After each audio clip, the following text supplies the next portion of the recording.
Baik, saya ceritakan ya sejarah tentang Sunan Gunung Jati, Syekh Syarif Hidayatullah, salah satu wali Songgo yang berperan besar dalam penyebaran Islam di Jawa, khususnya di Cirebon dan Banten.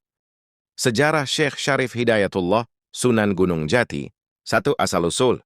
Nama lengkapnya Syarif Hidayatullah bin Ali Nurul Alam bin Jamaluddin Akbar Hussein. Beliau lahir sekitar 1448 M di negeri Arab, ada yang menyebut Mesir atau Gujarat, India. Ayahnya seorang keturunan Nabi Muhammad SAW dari jalur Sayyid Husain. Ibunya bernama Nyai Rara Santang, putri Prabu Siliwangi, Raja Pajajaran di Pakuan Bogor. Jadi, beliau keturunan Arab dan Sunda, darah bangsawan Pajajaran sekaligus zurriyah Rasulullah SAW. Dua, kedatangan ke Jawa.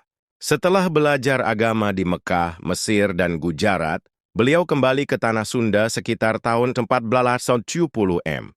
Beliau menetap di Cirebon, yang saat itu masih wilayah kekuasaan Pajajaran. Dengan bimbingannya, Cirebon tumbuh menjadi pusat penyebaran Islam di Jawa Barat. 3. Penyebaran Islam. Beliau dikenal sebagai wali yang bijaksana, tidak memaksa dalam dakwah. Islam diperkenalkan melalui perkawinan, perdagangan, budaya, dan seni. Dakwahnya menekankan akhlak dan kasih sayang, sehingga masyarakat mudah menerima Islam. Beliau juga sering disebut sebagai penasehat politik raja-raja Jawa. Peran politik. Sunan Gunung Jati menikah dengan putri Kesultanan Demak dan juga menjalin hubungan dengan kerajaan-kerajaan Islam lainnya. Ibn Disain Kesultanan Cirebon, lepas dari Pajajaran. Beliau juga berperan dalam mendirikan Kesultanan Banten, yang kelak berkembang menjadi kerajaan Islam besar di pesisir barat Jawa. 5. Wafat. Sunan Gunung Jati wafat pada tahun 1548 M dalam usia lanjut, diperkirakan lebih dari 100 tahun. Makamnya ada di Gunung Sembung, Cirebon, hingga kini menjadi salah satu tempat ziarah terbesar di Jawa.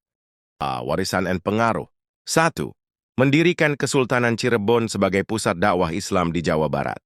2. Penyebar Islam di Banten, yang kemudian menjadi kerajaan Islam kuat. 3. Dakwah melalui budaya lokal sehingga Islam mudah diterima masyarakat Sunda. 4. Dikenal sebagai wali yang dekat dengan rakyat, ramah dan penuh kearifan. Jadi Syekh Syarif Hidayatullah, Sunan Gunung Jati, adalah tokoh besar yang menyatukan dakwah, budaya, dan politik, serta berjasa menyebarkan Islam di Tatar Sunda hingga Banten.